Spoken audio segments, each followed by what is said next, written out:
अस्तु अस्तु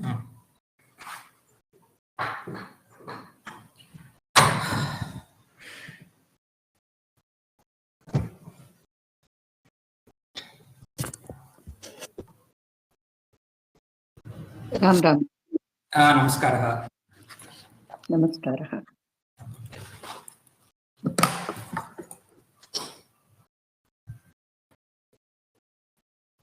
अद्य अहं मित्रस्य गृहे अस्मि।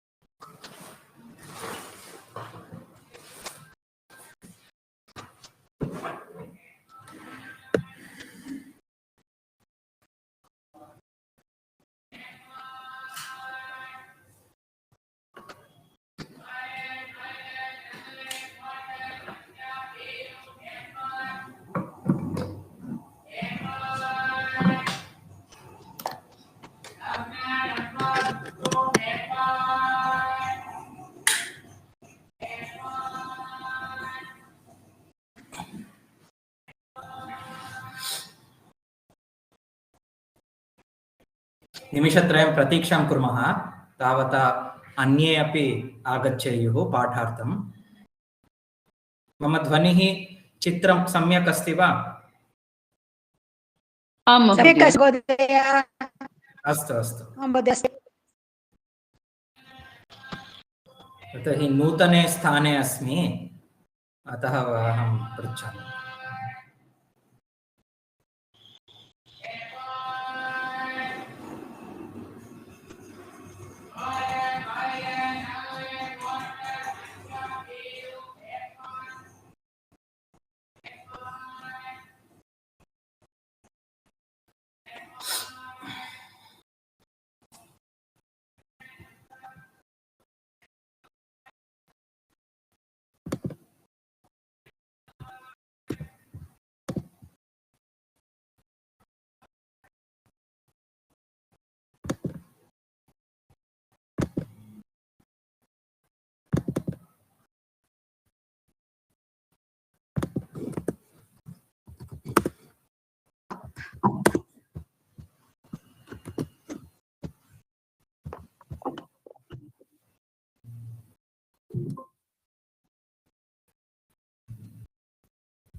अस्तु, तर्हि आरम्भं कुर्मः।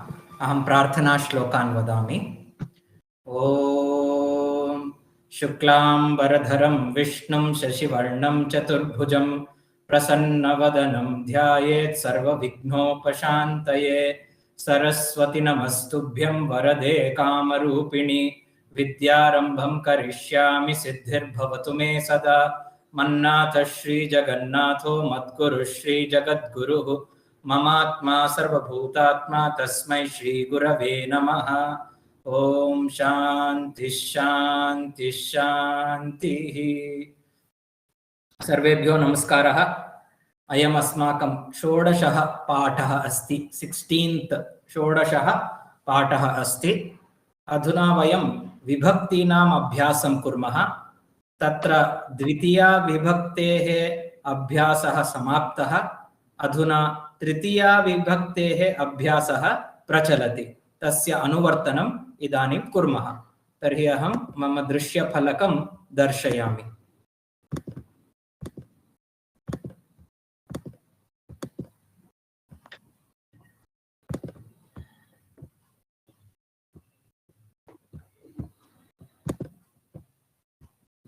तर्हि तृतीया विभक्तेः प्रयोगः कदा कदा भवति, कस्मिन् सन्दर्भे भवति इति पुनरेकवारं पठामः। तत्र प्रथमम् आसीत् साधनं। क्रियां कर्तुं यस्य साधनस्य अपेक्षा भवति तत् साधनवाचकं पदं तृतीया विभक्तिं प्राप्नोति। उदाहरणार्थम् इदानीम् अहं वस्त्रं कर्तयामि। इदानीं कर्तरी इति यन्त्रविशेषस्य प्रयोगं करोमि, अतः कर्तरी पदं तृतीया विभक्तौ भवति।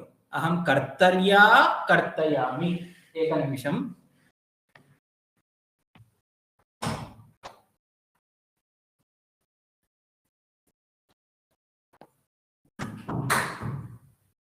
क्षम्यताम्। अहं कर्तर्या कर्तयामि। कर्तनम् इति मम क्रिया अस्ति। क्रियां कर्तुं साधनम्, इन्स्ट्रुमेण्ट्, साधनम् आवश्यकम् अस्ति। तत् साधनम् अत्र कर्तरी अस्ति। अतः कर्तर्या कागदं कर्तयामि, कर्तर्या वस्त्रं कर्तयामि। द्वितीयः सन्दर्भः, भावसूचकानां शब्दानामपि तृतीया विभक्तिः भवति। अहं किमपि कार्यं करोमि, तत् कार्यम् अहं केन भावेन करोमि, तत् भावं सूचयितुं तृतीया विभक्तेः प्रयोगः भवति। अहं सन्तोषेण अध्यापनं करोमि, अहम् आनन्देन भगवतः पूजां करोमि, अहम् उत्साहेन मैसूरुनगरं गच्छामि इति। अत्र सर्वत्रापि भावः प्रदर्शितः अस्ति। कः भावः अस्ति? एते भावः। नमस्ते महोदय, क्षम्यतां।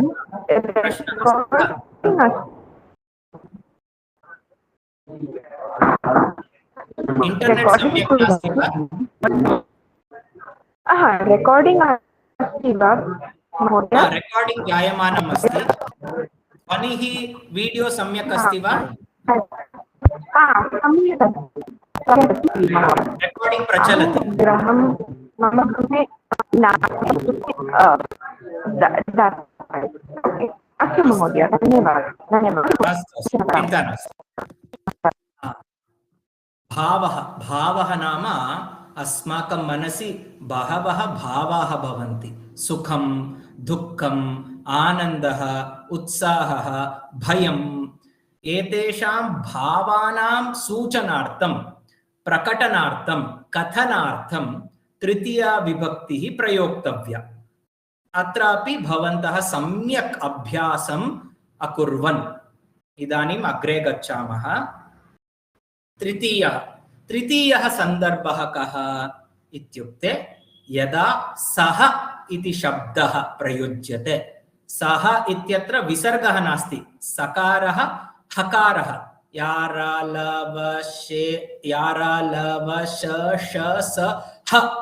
हकारः, सः इति शब्दः अस्ति।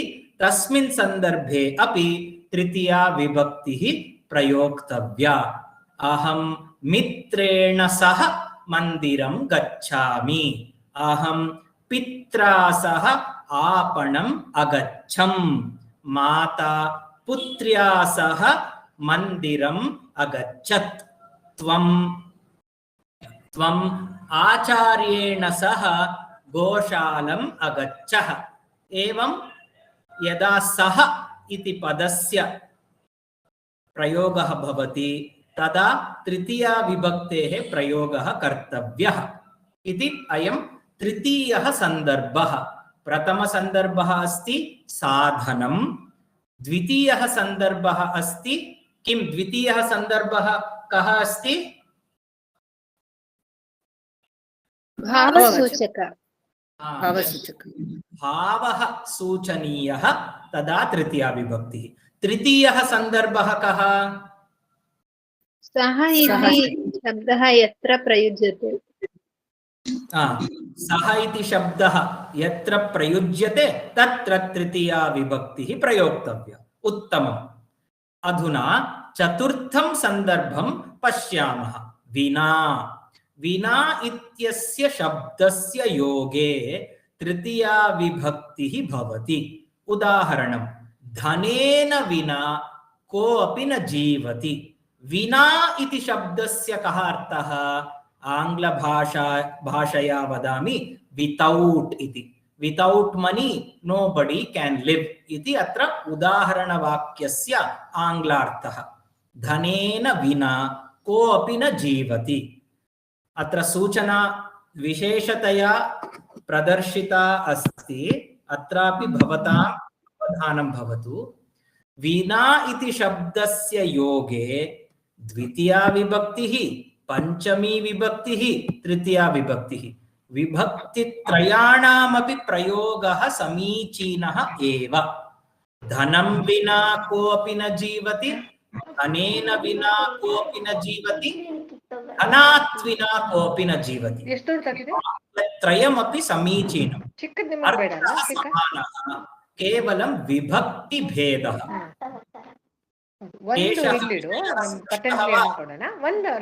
इति पदस्य प्रयोगे तृतीया पंचमी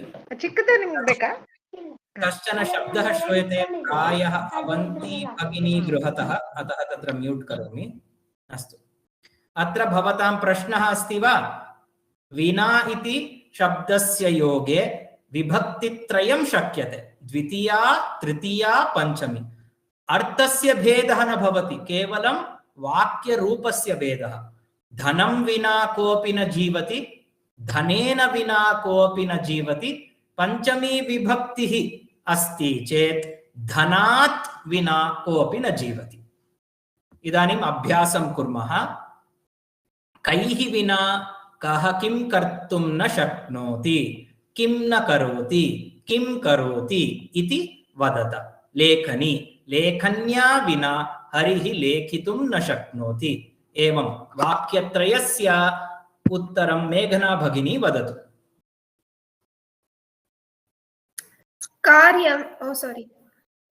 कार्येन विना रामः स्थातुं न शक्नोति।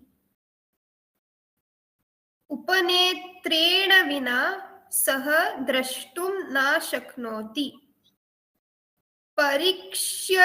परीक्षया विना अत्र पादरक्षा इति अस्ति।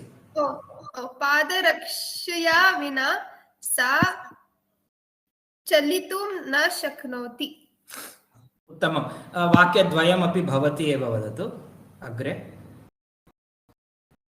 आसन्देन विना एषः उपवेष्टुं न शक्नोति। दन्ताः इति बहुवचने अस्ति, अतः दन्तैः विना वृद्धः चर्वणं कर्तुं न शक्नोति। चर्वणं नाम चूयिङ्ग् इति अर्थः। इदानीम् अहम् एकं प्रश्नं पृच्छामि मेघना। भवत्याः गृहे केन विना बिडालाः न जीवन्ति?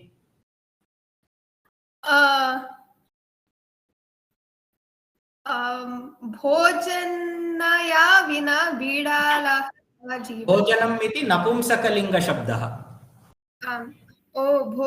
भोजनम् अस्तु। भोजनेन विना बिडालाः न जीवन्ति। उत्तमम्। अस्तु, अधुना राधिका भगिनी न करोति, अत्र पञ्चवाक्यानि सन्ति, एतेषाम् उत्तराणि वदतु। आत्मविश्वासेन विना सः कार्यं न करोति। कार्यानेन विना धनिकः सञ्चारं न करोति। कूर्चेन विना चित्रकारः चित्रं न लिखति। घट्या विना सः कुत्रापि न गच्छति। धनेन विना जनाः जीवनं न कुर्वन्ति। उत्तमम्। अधुना अहम् एकं प्रश्नं पृच्छामि। भवती केन विना पूजां न करोति? दुःखेन विना। दुःखेन विना पूजा करोति वा? दुःखेन विना पूजां न करोति वा? न करोति।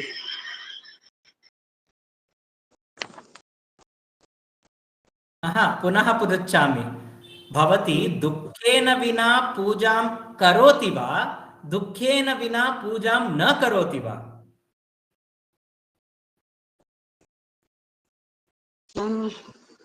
दुःखम् अनुभूय पूजां करोति वा? सुखम् अनुभूय पूजां करोति वा? सुखम् अनुभूय। तर्हि पुनः पृच्छामि। दुःखेन विना पूजां करोति वा? दुःखेन विना पूजां न करोति वा? चिन्तयतु, अर्थं चिन्तयतु वाक्यद्वयस्यापि। दुःखेन विना पूजां न करोति महोदय। दुःखेन विना पूजाम् अहं न करोमि इति वाक्यस्य कः अर्थः? दुःखेन विना अहं पूजां न करोमि। कन्नड भाषया वदतु अस्य वाक्यस्य अर्थम्।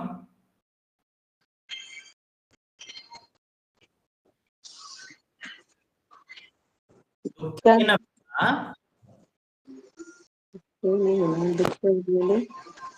पूजां तप्पायिता ಅಂತ ಮೇಡಂ ಮಹೋದಯ। इदानीं दुःखेन विना अहं पूजां करोमि वा न करोमि वा? करोमि।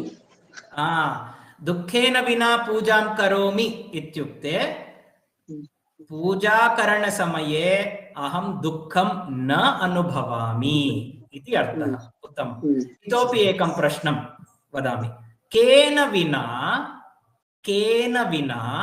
भवती आपणं न गच्छति? केन विना भवती आपणं न गच्छति?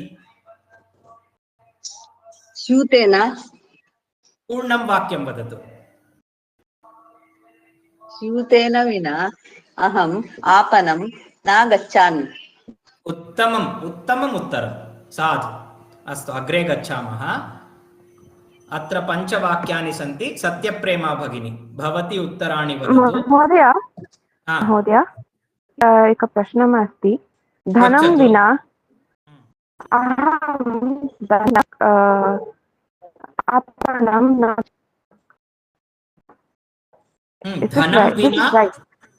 धनं विना अहम् आपणं न गच्छामि। धनं विना अहं in the first, right? अहं धनं विना आपणं न गच्छामि। That is correct. अत्र अहमस्ति चेत् गच्छामि एव भवतु। विना अस्ति चेत् अत्र रूपत्रयमपि समीचीनम्।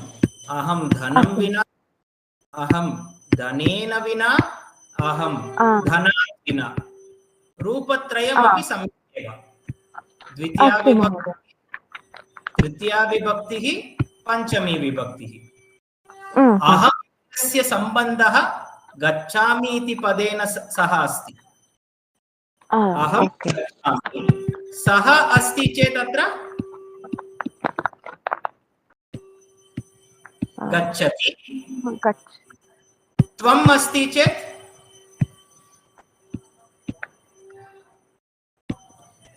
किं भवति? त्वम् अस्ति चेत् वाक्ये गच्छसि। गच्छता गच्छन्ति। उत्तमम्।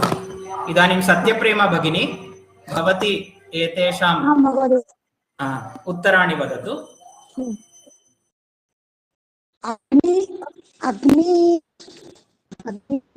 अग्निनेन विना अत्र तृतीया विभक्ति रूपं किं भवति? अग्निः। पुल्लिङ्गपदमस्ति यथा हरिः,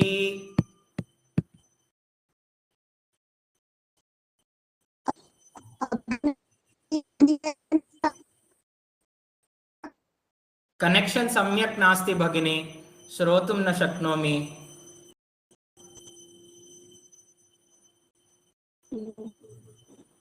पुनरेकवारं वदतु भगिनी। अग्निना विना इन्द्रजलकं दीपं ज्वलन्ति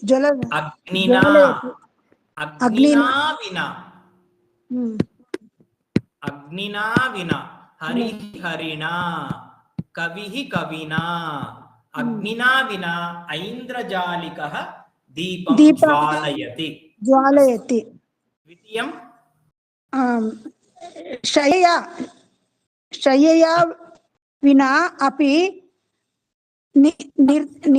निद्रां करोति। उत्तमं, निर्धनः निद्रां करोति। तृतीयम् आहारेण विना आहारेण विना मुनि जीवति। उत्तमं।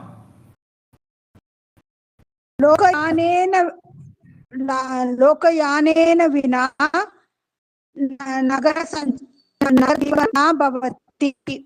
उत्तमं, नगरजीवनं न भवति।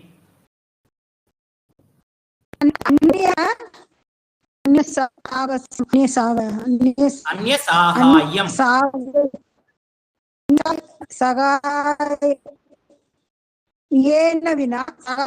विना सगत् महत् कार्यं साधितवान्।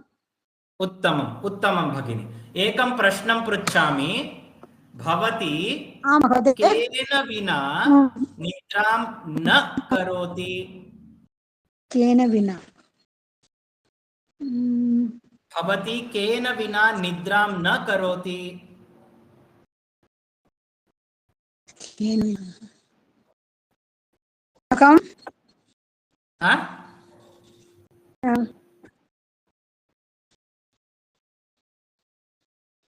ಏನು ಇಲ್ಲದೆ ನೀವು ನಿದ್ದೆಯನ್ನು ಮಾಡುವುದಿಲ್ಲ. ಭವತಿ ಕೇನ ವಿನಾ ನಿದ್ರಾಂ ನ ಕರೋತಿ? ಶಯ್ಯಯಾ ವಿನಾ ನಿದ್ರಾಂ ನ ಕರೋಮಿ. उत्तमं, शय्यया विना अहं निद्रां न करोमि। उत्तमं भगिनी।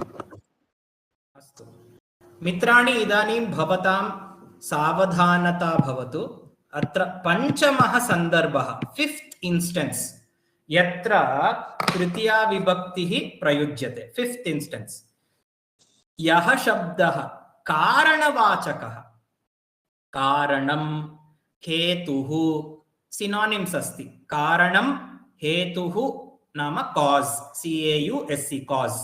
यः शब्दः कारणं वाचयति, कारणवाचकः शब्दः हेतुं वाचयति, हेतुवाचकः शब्दः भवति, तस्य शब्दस्य तृतीया विभक्तिः। अत्र उदाहरणं पश्यामः।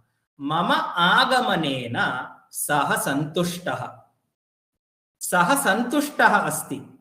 तस्य सन्तोषस्य कारणं किम्? मम आगमनम् एव तस्य सन्तोषस्य कारणम्। अतः आगमनेन इति तृतीया विभक्तिः।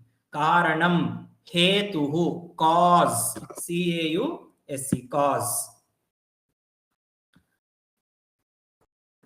इदानीम् अत्र किम् अस्ति? कारणानि लिखितानि सन्ति। अत्र एफेक्ट, परिणामः। अत्र कारणम् अस्ति, अत्र परिणामः अस्ति। प्रथमे स्तंभे, फर्स्ट कॉलम, कारणं लिखितम् अस्ति। द्वितीये स्तंभे परिणामः लिखितः अस्ति।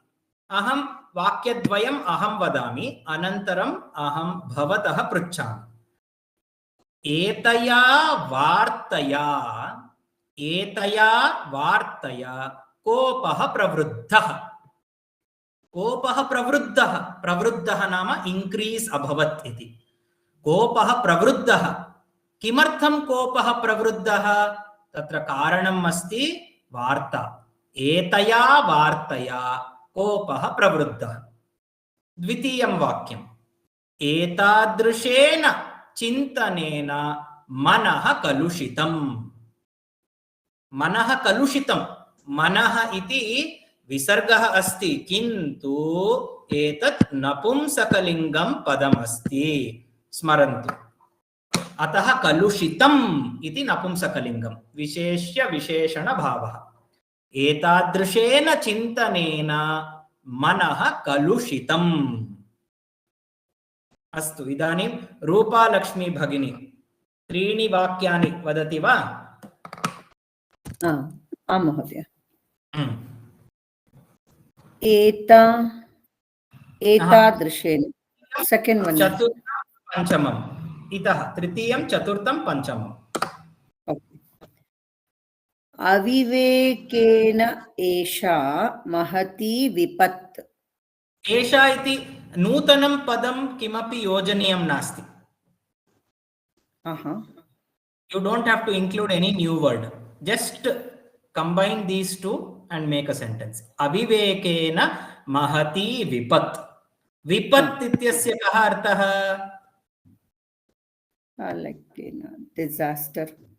डिजास्टर, डेंजर, अनइवेंटफुल इति। अविवेकेन महती विपत्। उत्तमम्। अग्रिमं वाक्यं, धावनेन मार्गे पतितः। उत्तमम्। अग्रिमं वाक्यं,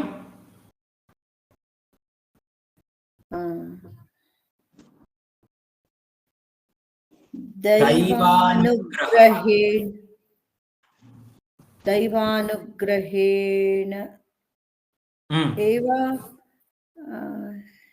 एव इति किमपि नूतनं पदं न आवश्यकम्। ओके, दैवानुग्रहेण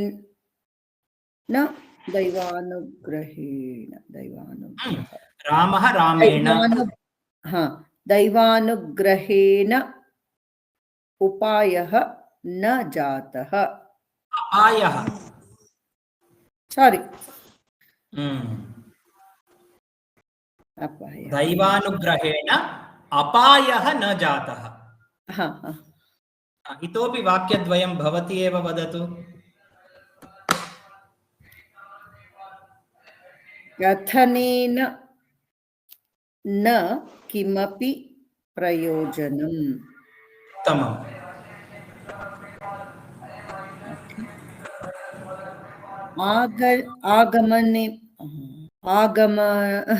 आगमनेन सर्वे तूष्णीं स्थितवन्तः। उत्तमम्। अहम् एकं सन्दर्भं वदामि। भवती एतादृशं वाक्यं वदतु। सन्दर्भं श्रुत्वा एतादृशं वाक्यं वदतु।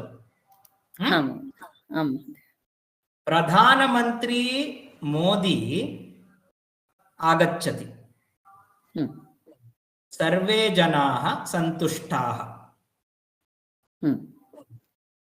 तृतीया विभक्तेः प्रयोगं कृत्वा एकं वाक्यं वदतु। प्रधानमन्त्री मोदी आगच्छति, सर्वे जनाः सन्तुष्टाः।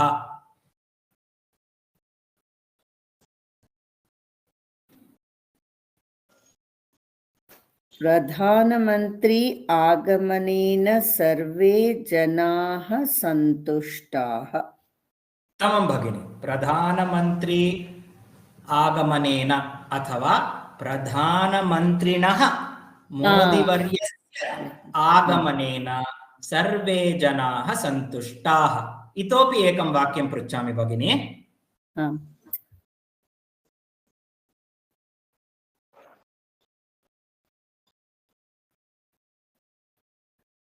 करसूचना। करः, करः नाम किम्?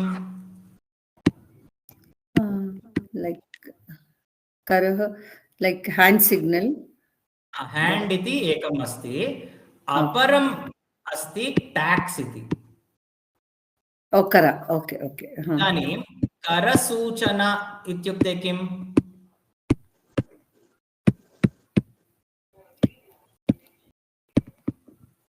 tax notice. Okay. करसूचना इति एकं पदं। द्वितीयं भागं वदामि। व्यापारी भीतः अभवत्।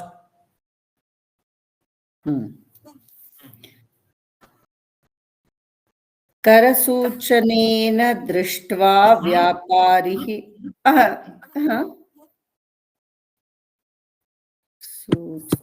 करसूचनया व्यापारिः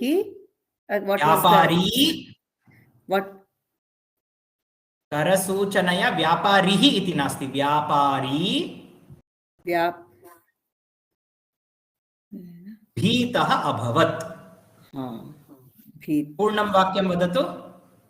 करसूचनया दृष्ट्वा व्यापारी दृष्ट्वा इति मास्तु, करसूचनया इत्येव। करसूचनया व्यापारी भीतः अभवत्। उत्तमम्। अस्तु, इदानीम् अत्र अन्ये ये सन्ति अस्माकं पाठे, प्रतिभा भगिनी भवती वदतु। अष्टमस्य नवमस्य दशमस्य। श्रूयते वा महोदय? श्रूयते, पृच्छतु भगिनी। इदानीं मम षष्टि सप्तम अष्टम प्रश्नानि खलु? नैव अष्टमः नवमः दशमः। अस्तु। आरोग्येन विना नास्ति, अत्र विना इति नास्ति, कारणवाचकः, हेतुवाचकः। अनारोग्येन कृशः अभवत्। अभवत् इति अपि न अपेक्षितम्, अनारोग्येण कृशः। अस्तु महोदय। उत्तमम्। शिरोवेदनया कार्यालयं न गतः।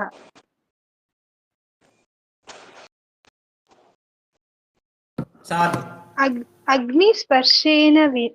अग्निस्पर्शेन हस्तः दग्धः। उत्तमम्।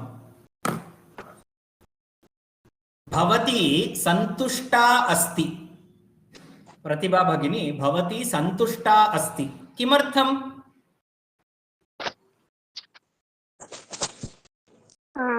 अहं सन्तुष्टा अस्मि। मनोज महोदयेन कक्षा प्रचलितमस्ति, अतः अहं सन्तुष्टा अस्मि। अत्र अस्माकं तृतीया विभक्तेः अभ्यासः कर्तव्यः। महोदयस्य पाठेन अहं सन्तुष्टा। पुनः अन्यं प्रश्नं पृच्छामि। तृतीया विभक्ति, अत्र अतः ततः इति प्रयोगः मास्तु, साक्षात् तृतीया विभक्तेः प्रयोगः भवतु। अस्तु महोदय। कथं तव जीवनं सुखमयम्? कथं तव जीवनं सुखमयम् अस्ति? गुरुकृपया मम जीवनं सुखम् अस्ति। सुखमयम् अस्ति, सुखम् अस्ति। उत्तमम् उत्तरं। पुनरेकवारम् उच्चैः वदतु। गुरुकृपया मम जीवनं सुखम् अस्ति। उत्तमम्। तर्हि अस्मिन् भागे किं ज्ञातम् अस्माभिः? यत्र कारणम् उच्यते, यत्र हेतुः उच्यते, यत्र कास् उच्यते, तत्र तृतीया विभक्तिः इति अयं पञ्चमः सन्दर्भः। इदानीम् अग्रे गच्छामः। प्रश्नः अस्ति वा? पृच्छतु। अत्र उदाहरणार्थं अनारोग्येण कृशः तत् वाक्यायां कर्मपदं क्रियापदं कर्तृपदं किमपि नास्ति। लघुवाक्यम् अत्र अस्माकम् उद्देश्यं किम् अस्ति केवलं तृतीया विभक्तेः अभ्यासः अतः लघु लघु वाक्यानि अत्र स्थापितानि। अस्तु। अतः अत्र सर्वाणि पदानि न सन्ति।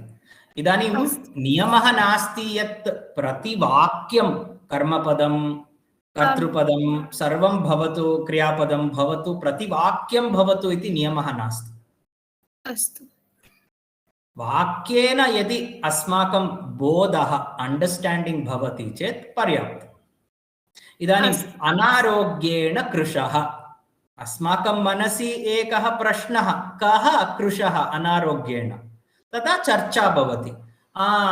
सः अस्ति मनोजः सः अनारोग्येण कृशः। पुनः प्रश्नः भवति किमर्थम् अनारोग्यम् बहिः खादनेन अनारोग्यम्। अस्तु। पुनः प्रश्नः किमर्थं बहिः खादनम् एवं तत्र चर्चा भवितुं शक्यते। अस्तु। अत्र कृशः विशेषणं पदम् अस्ति किल? सत्यं विशेषणं पदम् अस्ति किन्तु कः कृशः विशेष्यं पदं न उक्तम् अत्र। अस्तु। उत्तमः प्रश्नः धन्यवादः। But actually in the Abhyasa they have written Sahayena Purnani Vakyani Rachayat. So we have to write a full sentence, I think. You can add one or two words. That is not a problem at all. Okay. Like Anarogyena Saha Kumaraha Krushaha Abhavat. Yeah. No. Tadapi shakyate. Chinta nasti. Okay. Okay. Thank you. इदानीम् अग्रे गच्छामः। अत्र षष्ठः सन्दर्भः षष्ठः सन्दर्भः एतदपि साधनम् एव यथा प्रथमः सन्दर्भः आसीत् साधनम् एव किन्तु विशेषतया प्रयाणसाधनम् इति उक्तम्। तत् केवलम् अस्माकम् अवधानम् अवर अटेन्शन अत्र भवतु इति प्रयाणसाधनम् इति पृथक् कृत्वा अपि अत्र उल्लेखः कृतः। सः द्विचक्रिकया विद्यालयं गच्छति। सः कथं विद्यालयं गच्छति? सः द्विचक्रिकया विद्यालयं गच्छति। एवम् अत्र वाक्यरचना कर्तव्या। अवन्ती भगिनी। Sita first one, Sita. Sita त्रिचक्रिकाया त्रिचक्रिकया Sita त्रिचक्रिकया गृहं गच्छति। उत्तमम्। Second one is चिन्मयः बैक् यानेन कार्यालयं गच्छति। अग्रे जनाः लोकयानेन ऑफिस अत्र गृहम् इति अस्ति। गृहं गच्छन्ति। अस्तु इदानीम् अहम् एकं प्रश्नं पृच्छामि। भवत्याः गणितछात्राः कथं गृहं गच्छन्ति? मम इज इट मम अहं मम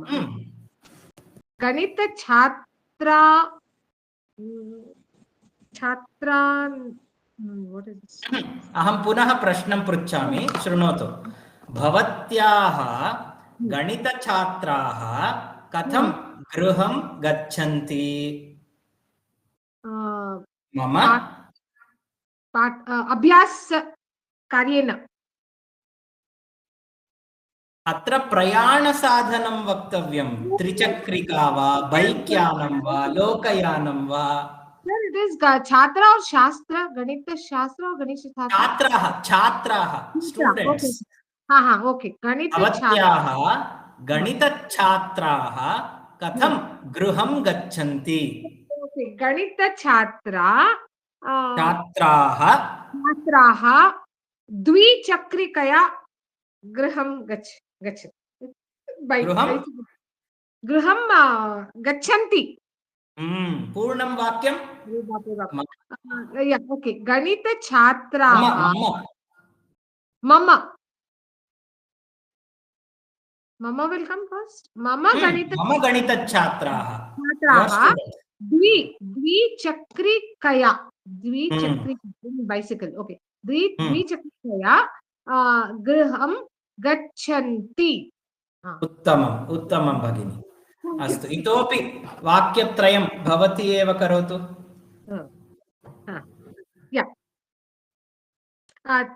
next one is Janaha is over there vayam sukhayanena gramam okay vayam gachamah vayam sukhayanena gramah gachamah पुनः वाक्यं वयं सुखयानेन ग्रामेण नो ग्रामं sorry ग्रामं द्वितीया विभक्ति कर्मपद न ग्रामं गच्छामः ओके नेक्स्ट वन इज प्रयाणिकाः is it yeah प्रयाणिकाः विमानेन विदेशं गच्छन्ति उत्तमम् इतोपि एकं वाक्यं ओके वन आरक्षकाः जीप ओके जीप यानेन कोलाहलस्थलं गच्छन्ति और आगच्छन्ति उभयतः अपि साधुः एव okay it's coming and going so I can say सत्यं साधु इदानीं नागरत्ना भगिनी एतानि 4 वाक्यानि क्षम्यस्व महोदय पृच्छतु भगिनी सुखयानं किम् अस्ति सुखयानम् इति किं केवलम् एकं पदम् अस्ति अस्तु इत्युक्ते सम् कंफर्टेबल वेहिकल इति अस्तु अत्र विशिष्टं किमपि नास्ति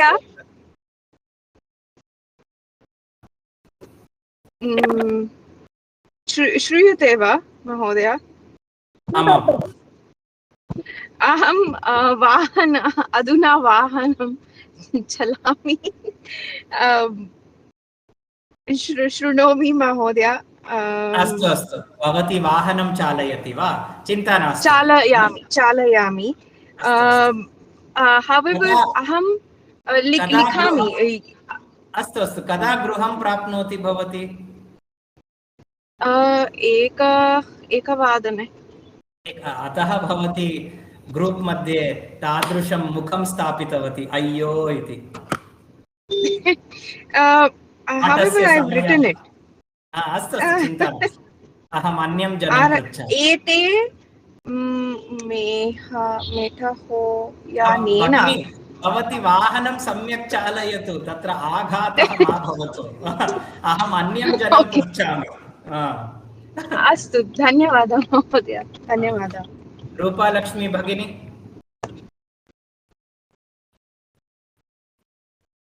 एते मेटडोर् यानेन तिरुपति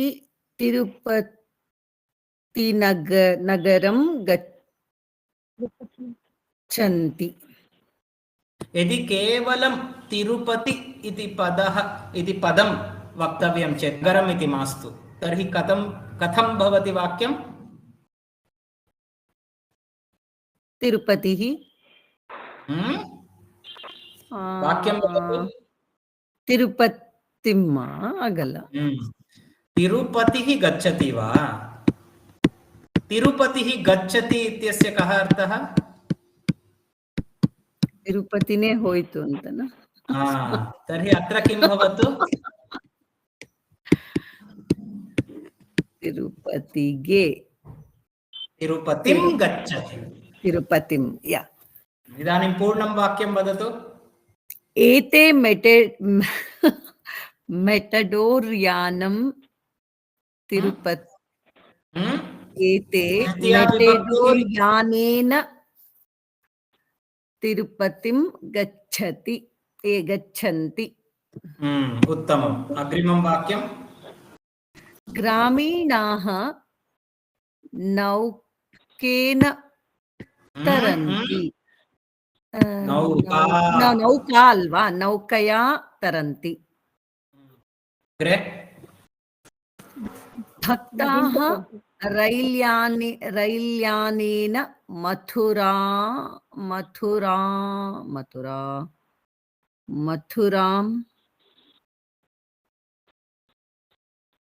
गच्छन्ति।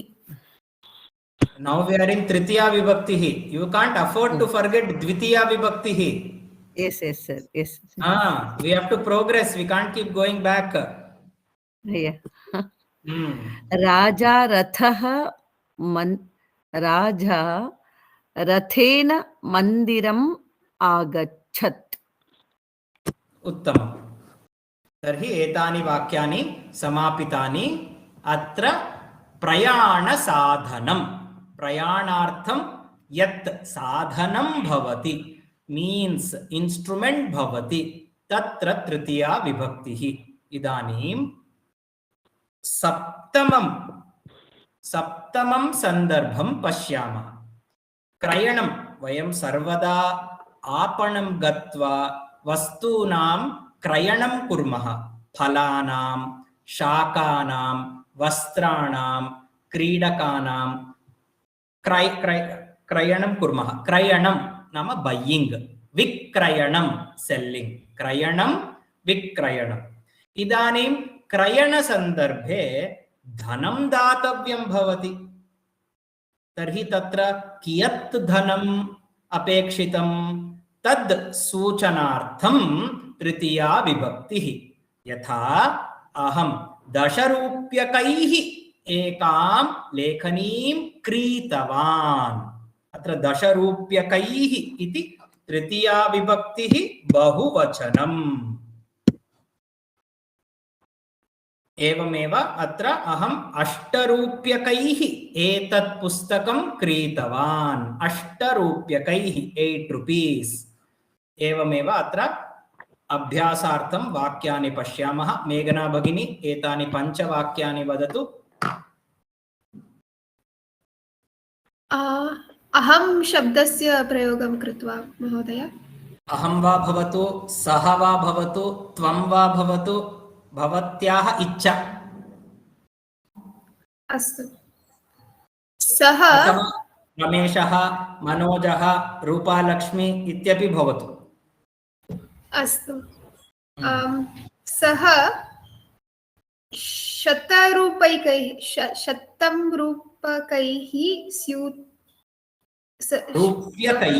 रूप्यकैः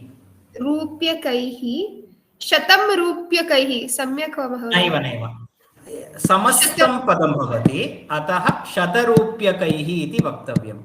100 रूप्यकैः सः 100 रूप्यकैः स्यूतं क्रीतवान्। सा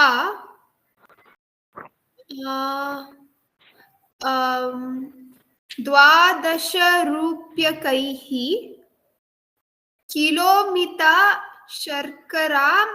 किलोमितां शर्करां क्रीतवती। साधु।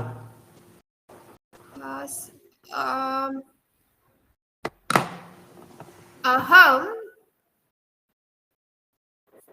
30 अस्तु, अहं किञ्चित् वदामि कथं। इदानीम् एवं कुर्मः। तत्र संख्या यदस्ति 340 रूप्यकैः इति वाक्यं वदतु, चिन्ता नास्ति। अस्तु। अनन्तरं संख्यानाम् अभ्यासं कुर्मः। 350। सा 350 रूप्यकैः शाटिकां क्रीतवती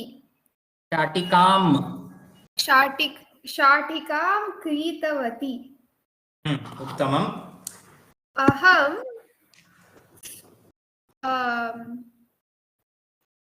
750 रूप्यकैः उत्पीठिकां क्रीणामि उत्तमम्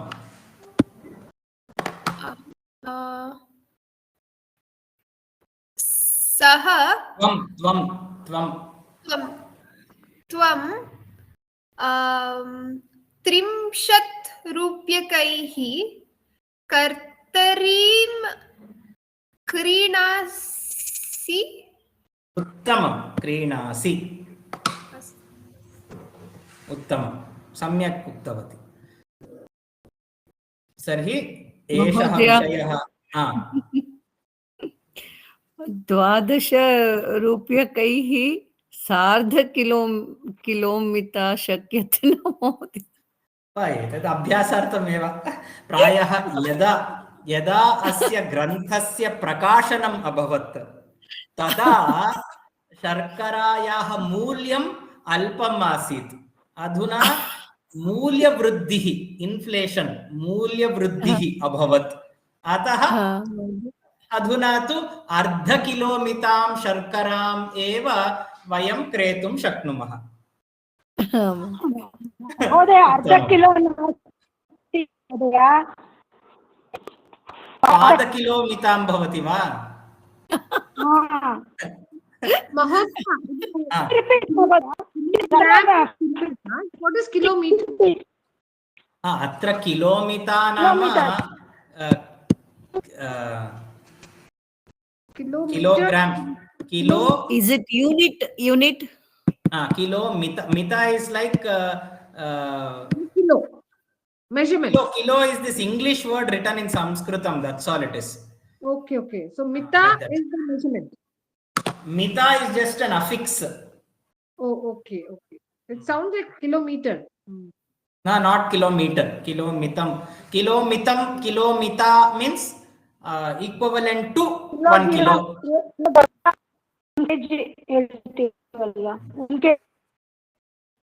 सम्यक् न शृणोमि सत्यप्रेम भगिन्याः ध्वनिः तत्र सम्यक् न श्रूयते सम्पर्कः सम्यक् नास्ति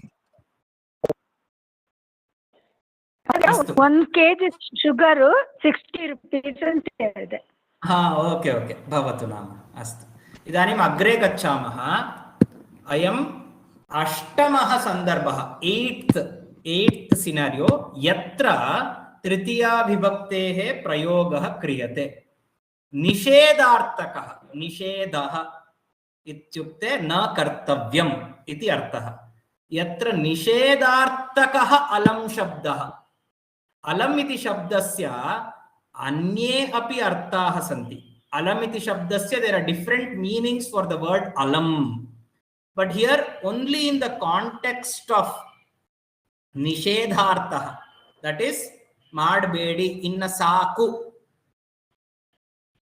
इत्यस्मिन् अर्थे तृतीया विभक्तिः भवति इदानीम् उदाहरणं बालाः तूष्णीं तिष्ठन्तु चिल्ड्रन ಸುಮ್ಮನೆ ಕೂತ್ಕೊಳ್ಳಿ ಅಲಂ ಕೋಲಾಹಲೇನ ಸಾಕು ಇನ್ನು ನೀವು ಜಗಳ ಮಾಡಿದ್ದು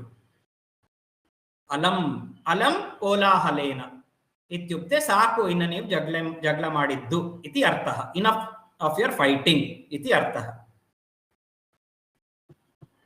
ಯಥಾ ಜಲ್ಪನಂ ಐ ಭಗಿನ್ಯಃ ಅಲಂ ಜಲ್ಪನೇನ ಇತಿ ಏಕಂ ವಾಕ್ಯಂ ಇದಾनीम् ಅತಿವಿಸ್ತರಃ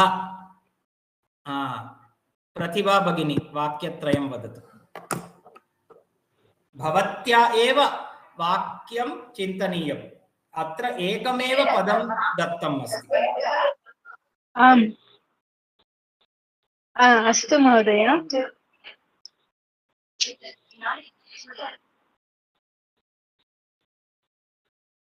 अतिविस्तरेण अलम् अयि छात्राः अयि छात्राः अलम् अतिविस्तरेण सर्वदा अलम् पदम् आदौ आगच्छति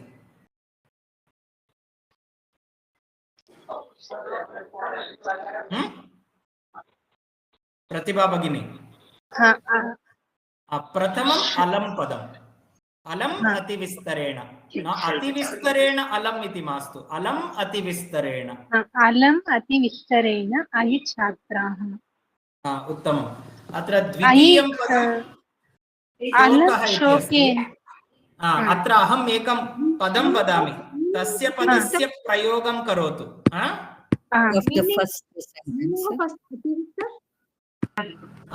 अतिविस्तरः ಅಂದ್ರೆ enough of excessiveness, enough of excessive description. Oh, okay. इदानीं विस्तारः विस्तारः विस्तरः. Okay. इदानीम् आचार्य प्रकोष्ठे एकं छात्रं प्रश्नं पृच्छति तव विरामदिनानि कथम् आसन् इति. छात्रः विस्तरेण उत्तरं वदति. तदा आचार्य किं करोति अलं विस्तरेण उपविशतु इन् साकु बेळ्सिद्दु इन् कुत्को अस्तु महोदय. प्रतिभा भगिनी शोकः इति अस्ति किल भवत्याः वाक्ये अयं सन्दर्भः भवतु. सन्दर्भः कः अर्जुनः स्मृत्वा एकम् उत्तमं वाक्यम्. अयि मातरः अलं शोकेन अयि मातरः.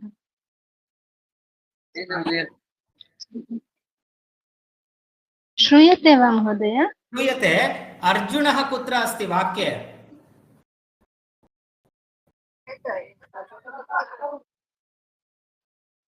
अलं शोकेन हे अर्जुन.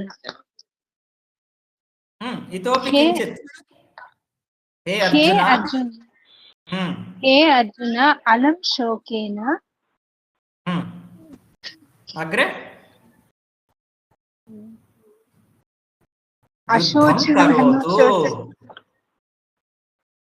युद्धं करोतु. कृष्णः वदति अलं शोकेन अर्जुन युद्धं करोतु. अवगतं वा? अस्तु महोदय. इदानीं तृतीयं साहसं. भवती वदतु कः अर्थः? कृष्णः वदति हे अर्जुन अलं शोकेन युद्धं करोतु. कृष्णः हेಳುತ್ತಾನೆ हे अर्जुन. सा वदति वा महोदय? कृष्णः एव वदति. भवती वदतु कन्नडया. कृष्णः ಹೇಳುತ್ತಾನೆ हे अर्जुन ಶೋಕವನ್ನು ಮಾಡಬೇಡ ಯುದ್ಧವನ್ನು ಮಾಡು. ಶೋಕ ಮಾಡಿದ್ದು ಸಾಕು. ಹಂಗ ಹೇಳ್ಬೇಕು. ಶೋಕವನ್ನು ಮಾಡಬೇಡ ಅಂತಲ್ಲ, ಇನ್ನು ಸಾಕು ನಿನ್ನ ಅಳ್ತನ ಸಾಕು, ಇನ್ ಬಾಯಿ ಮುಚ್ಕೊಂಡು ಯುದ್ಧ ಮಾಡು ಅಂತ.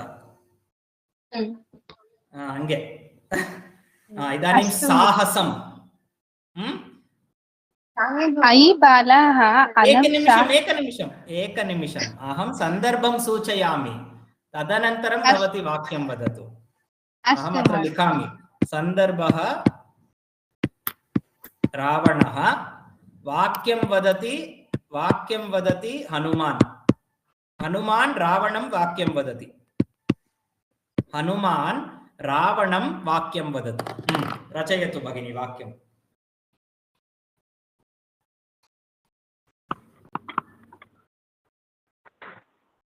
हनुमान् रावणं वदति हे रावण अलं साहसेन सीतां प्रत्यर्पयतु रामाय. उत्तमम्. हनुमान् वदति हे रावण अलं साहसेन सीतां रामाय प्रत्यर्पयतु. उत्तमं वाक्यम्. इदानीं राधिका भगिनी. अविवेकता. किम् अस्ति वाक्यम्? अविवेकता. अहं सन्दर्भं वदामि, तदनन्तरं भवती वाक्यरचनां करोतु. अविवेकता. शिवाजी महाराज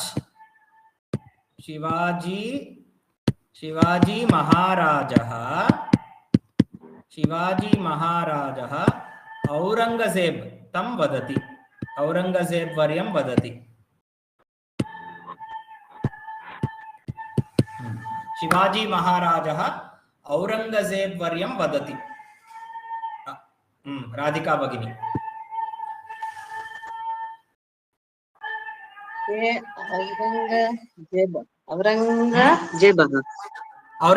औरंगजेब अस्ति किल? औरंगजेबः अविवेकितया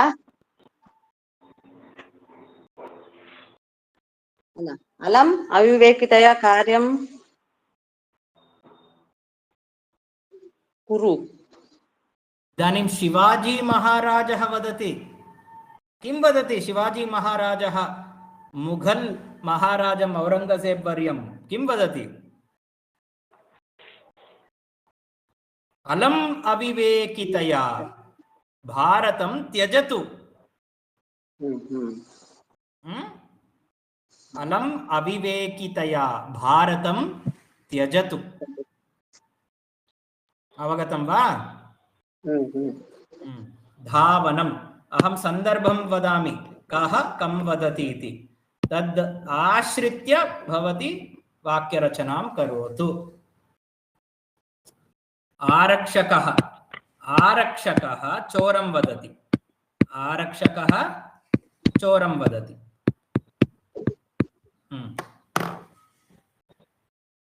हे चोर तिष्ठतु अलं धावनेन। उत्तमं। हे चोर तिष्ठतु अलं धावनेन। इदानीं सर्वेषामपि सन्दर्भानाम् एकत्र अभ्यासः। अत्र साधनं वा भवतु, हेतुवाचकं पदं वा भवतु, भावसूचकं पदं वा भवतु, प्रयाणसाधनं वा भवतु, अलं पदस्य प्रयोगः वा भवतु, सर्वम् अत्र मिश्रितं, मिक्स्ड अस्ति। अतः एकैकस्य उत्तरम् उक्त्वा इन् विच सर्कम्स्टान्स् तृतीया विभक्तिः अस्ति इत्यपि भवद्भिः वक्तव्यम्। आदौ सत्यप्रेमा भगिनी त्रयाणां वाक्यानि। आं महोदय, एकनिमिषं महोदय। चिन्ता नास्ति। पाचकः चूरिकया शाकं कर्तयति। उत्तमम्। इदानीं मम प्रश्नः, ಇಲ್ಲಿ ಯಾ ತೃತೀಯ ವಿಭಕ್ತಿವನ್ನು ಬಳಸಿದ್ದೀರಾ? ಯಾ ಅರ್ಥದಲ್ಲಿ ಬಳಸಿದ್ದೀರಾ ತೃತೀಯ ವಿಭಕ್ತಿವನ್ನು? ಇಲ್ಲಿ ಇದು ತರಕಾರಿ ಕಟ್ ಮಾಡೋದಕ್ಕೋಸ್ಕರ ಪಾಚಕ ಅಡಿಗೆವನು. ನಾನು ಆಪ್ಷನ್ಸ್ ಕೊಡ್ತೀನಿ. ಒಂದು ಸಾಧನಂ, ಎರಡು ಭಾವಃ, ಮೂರು ಹೇತುಃ, ನಾಲ್ಕನೇದು ವಿನಾ, ಐದನೇದು ಪ್ರಯಾಣ ಸಾಧನಂ, ಆರನೇದು ಅಲಂ. ಈ ಆರಲ್ಲಿ ಯಾ ಅರ್ಥದಲ್ಲಿ ಅಲ್ಲಿ ಚುರಿಕಯ ಅಂತಿದೆ? ಉತ್ತಮಂ. ಇದಾನಿಂ ದ್ವಿತೀಯಂ ವಾಕ್ಯಂ ವದತು. ಅರ್ಜುನ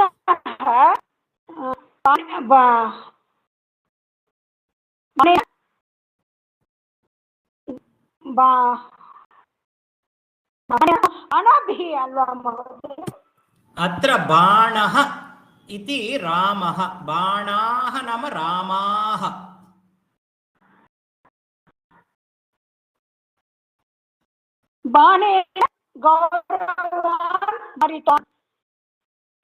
अत्र बहुवचनम् अस्ति, अतः बाणैः। बाणैः। कस्मिन् अर्थे तृतीया विभक्तिः? साधनं। साधनं। साधनम्। उत्तमं। तृतीयं वाक्यं महिला मार्जनी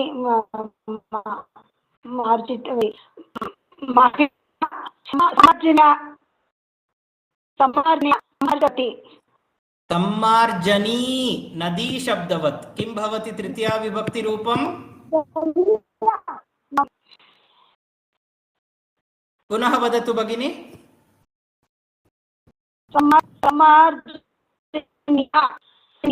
सम्मार्जन्या, उत्तमम्।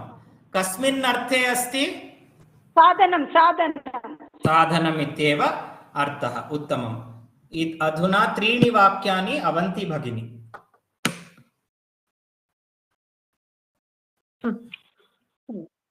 Any 3? एतानि 3 वाक्यानि, पंचमं चतुर्थं पंचमं षष्ठम्। Okay. अहं स्क्रीन् मध्ये दर्शयामि किल, दृश्यते वा? I remember this one. Okay. Jalena vina. भगिनी, भवती कुत्र अस्ति? अहं स्क्रीन् मध्ये दर्शयामि किल, अत्र। You're able to see my screen, all of you? Yeah. We can see. We can see. एतानि 3 वाक्यानि। Oh, it's too small. One little bit. Can't see. Yeah. Okay. Now I can see. Okay. चित्रकारः ना? Okay. चित्रकारः अंक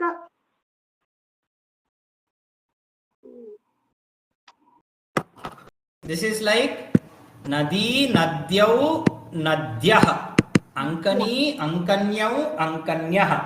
तर्हि अस्य तृतीया विभक्तिः बहुवचनं रूपं किं भवति?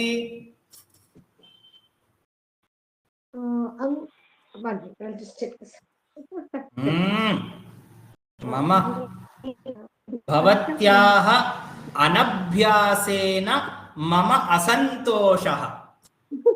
Sorry, sir.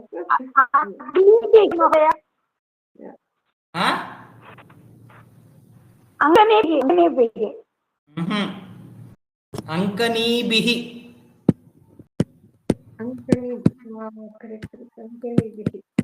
नदीभिः, अंकनीभिः। अत्र कूर्चैः कूर्चैः। भवन्ति भगिनी, पूर्णं वाक्यं वदतु। चित्रकारः अंकनीभिः कूर्चैः च चित्रं लिखति। कस्मिन् अर्थे अत्र तृतीया विभक्तिः? साधनं, भावः, हेतुः, विना, प्रयाणसाधनम्, अलं, सह शब्दः। कस्मिन् सन्दर्भे अत्र? साधनम्, उत्तमं, साधनम्। अग्रिमं वाक्यं वदतु भगिनी, अवन्ती भगिनी।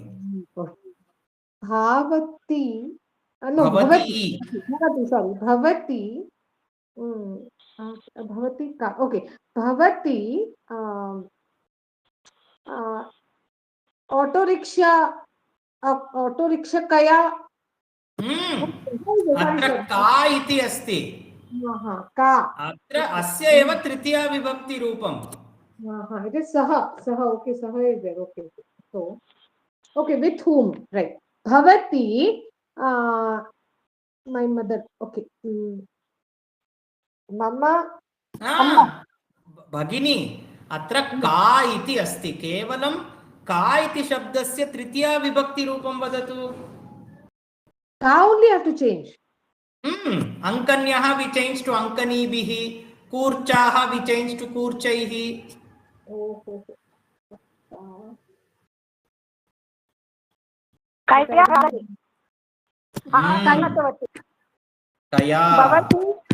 भवती कया सह आगतवती।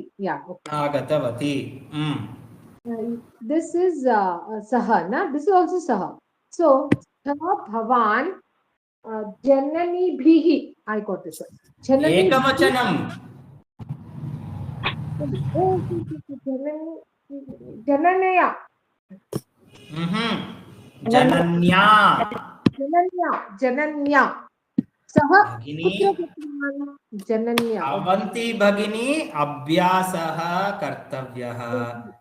शब्दरूपाणि ज्ञातव्यानि। अद्य मम असन्तोषः। sorry. क्षम्यतां क्षम्यताम्. अभ्यासः कर्तव्यः. Now I start seriously. इदानीं पञ्चवाक्यानि रूपालक्ष्मी भगिनी.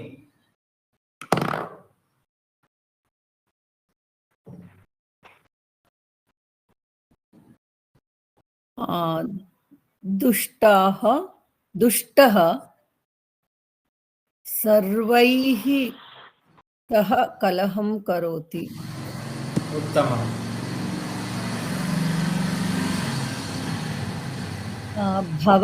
भवन्तः अपि वयं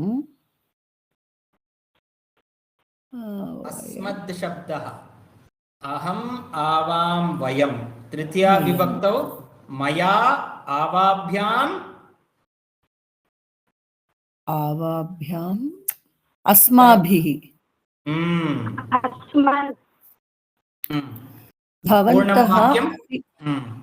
भवन्तः अपि अस्माभिः सह संस्कृतं पठन्तु. अत्र पुनः अत्र किमर्थं तृतीया विभक्तिः प्रयुक्ता? किं कारणं? Why did we use tritiya vibhakti in these two sentences?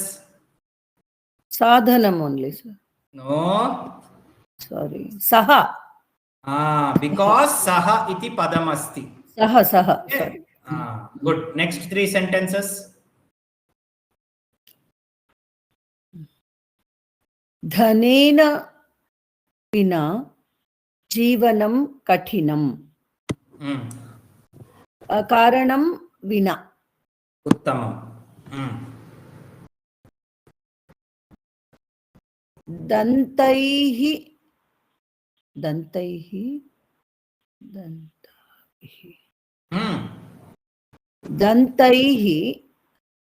दन्तैः विना चर्वणं न शक्यम्. चर्वणं कः अर्थः? chewing. Very good. अत्र किमर्थं तृतीया विभक्तिः? विना. Good. अग्रिमं वाक्यं भक्तिः.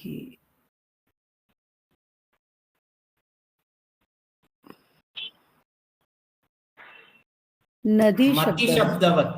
मति शब्दवत्. मतिः मति मतयः मतिं मति मतीः तृतीया विभक्तौ मत्या. मत्या विना पूजया कः लाभः?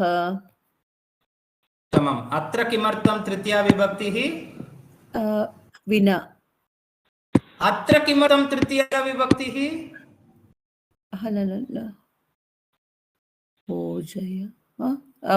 I did not understand the question, sir. Here you use Tritiya Vibhakti because Vina was there. Yeah. But here also Pujaya is Tritiya Vibhakti. Why is Tritiya Vibhakti used here? Because we are without anta ಹೇಳುವಾಗ ಅದಾಗೋಯ್ತಲ್ವಾ? ವಿನಾಗೆ ಇಲ್ಲಾಗೋಯ್ತು. ಭಕ್ತ್ಯಾ ವಿನಾ ಪೂಜೆಯಾ ಕಹ ಲಾಭಃ. ಇಲ್ಲಿ ತೃತೀಯ ವಿಭಕ್ತಿ ಭಕ್ತ್ಯ ಅನ್ನೋದಕ್ಕೆ ವಿನಾ ಕಾರಣ ಆಯ್ತು. ಈ ವಾಕ್ಯ ಅಂಶದಲ್ಲೂ ತೃತೀಯ ವಿಭಕ್ತಿ ಇದೆ, ಇಲ್ಲೂ ತೃತೀಯ ಇದೆ. ಪೂಜೆಯಾ ವಿಶೇಷ್ಯ ವಿಶೇಷಣ ಅಲ್ಲ. ಸಾಧನಂ. ಸಾಧನಂ. Puja is a sadhanam to achieve something, no? Oh. So pujaya kaha labhaha iti arthaha. Okay, sir. क्षम्यस्व महोदय. पृच्छतु भगिनी. सर्वे इति शब्दः सप्तमी विभक्तेः अस्ति वा? सर्वे इति नैव. सप्तमी विभक्तौ सर्वस्मिन् इति भवति. सर्वे सर्वम् इति अपि अस्ति किल? सर्वम्. अहम् एकवारं दर्शयामि. सर्वशब्दः त्रिषु लिङ्गेषु अस्ति. एकवारं दर्शयामि. आदौ पुल्लिङ्गरूपाणि दर्शयामि. सर्वः सर्वौ सर्वे इति अत्र प्रथमा विभक्तिः बहुवचनं रूपं सर्वे, सप्तमी विभक्तिः एकवचनं रूपं सर्वस्मिन्। अस्तु। इदानीम् अहं नपुंसकलिङ्गः अस्ति सर्वं। सर्वशब्दः तद् नपुंसकलिङ्गे सर्वं सर्वे सर्वाणि, अत्र द्विवचने सर्वे इति रूपं भवति। अस्तु। फलं फले फलानि, सर्वं सर्वे सर्वाणि। अस्तु।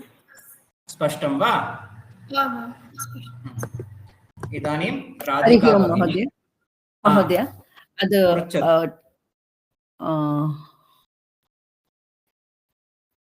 एकादश वाक्यं रीत्या इदानीम् अहं ಭಕ್ತಿ ಇಲ್ಲದೆ ಪೂಜೆಯಿಂದ ಏನು ಲಾಭ? ಅಲ್ಲ ದ ಪ್ಯಾರಲಲ್ ಎಕ್ಸಾಂಪಲ್ ಅಂದ್ರೆ ಶ್ರದ್ಧೆ ಇಲ್ಲದೆ ವಿದ್ಯೆಯಿಂದ ಏನು ಲಾಭ, ಹಾಗೆ ಹಾಗೆ ಹೇಳೋದು. ಸಂಸ್ಕೃತೇನ ಉತ್ತಮಂ, ಸಂಸ್ಕೃತೇನ ತದ್ ವಾಕ್ಯಂ ವದತು.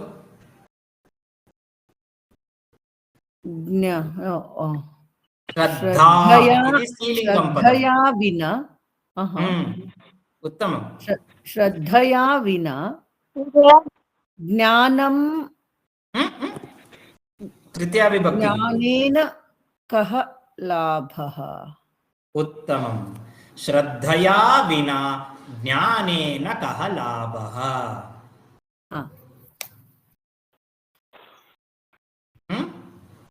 धन्यवादः। इदानीं राधिका भगिनी पञ्चवाक्यानि। भिक्षुकः आशया द्वारसमीपं गतवान्। कस्मिन् अर्थे अत्र तृतीया विभक्तिः? कारणं, हेतुः। उत्तमम्। अग्रिमं। विशेषतया वक्तव्यं किमपि नास्ति।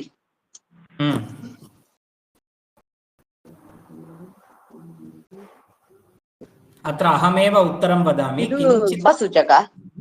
अत्र भावः, किमर्थं भावः इति अग्रे कदाचित् अहं स्पष्टीकरिष्यामि। अत्र किमर्थं तृतीया विभक्तिः विशेषतया भावः इति उत्तरम्। कलहेन न्यायनिर्णयः न भवति। कारणम्। उत्तमम्। सः ताडनेन शुनकस्य कोपं वर्धयति। इदु कारणं वा भवति अथवा साधनं भवति वा? साधनं। कोपस्य वर्धनं करोति, तत्र साधनं भवति ताडनम्।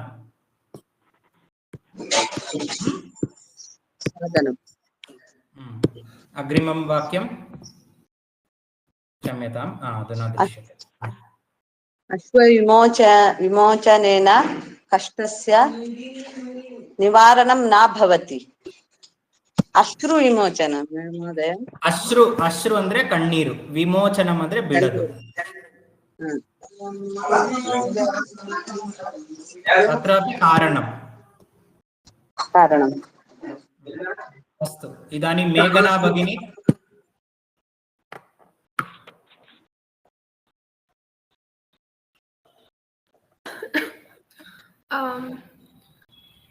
औषधस्य उच्चारणमात्रेण रोगः न अपगच्छति।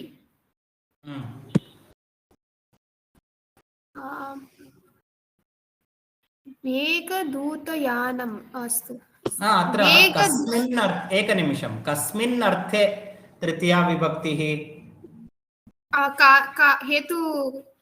हेतुः। वेगदूतयानम्। अस्तु, वेगदूतयानेन सामी सुखयान अस्तु तत्र सामी किम् अस्ति? सामी सुखयानेन इति मास्तु, स्वामी इति भवतु। अस्तु स्वामी सुखयानेन वा वयं धर्मस्थलं गच्छामः। कस्मिन् अर्थे? साधनं प्रयाणसाधनं। प्रयाणसाधनं।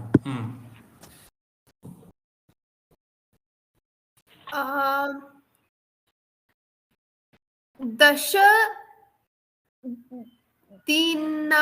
दिनैः सह अस्वस्थः अस्ति।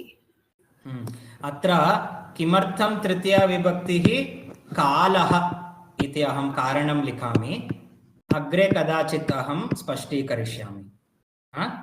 दिनानि इति कालं बोधयति किल, तत्र द्वितीया विभक्तिः अपि भवति, तृतीया विभक्तिः अपि भवति। अतः 10 दिनानि सः अस्वस्थः अस्ति इति द्वितीया विभक्तिः, 10 दिनैः सः अस्वस्थः अस्ति इत्यपि तृतीया विभक्तिः। वाक्यद्वयमपि सम्यक् अस्ति। अन्तिमं वाक्यम् अद्य मित्र अलं चिन्तेन चिन्तनेन चिन्तेन।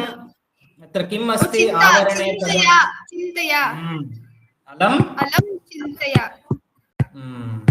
उत्तिष्ठतु। उत्तिष्ठतु। अत्र किमर्थं तृतीया विभक्तिः? अलं शब्दः अस्ति। अस्तु, अत्र वयं पाठस्य समाप्तिं कुर्मः। पुनः श्वः रविवासरः अस्माकं पाठः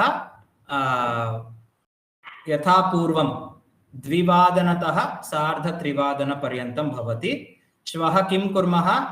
अत्र तृतीया विभक्तेः अभ्यासं समापयामः। तदनन्तरं चतुर्थी विभक्तेः अभ्यासं श्वः करिष्यामः।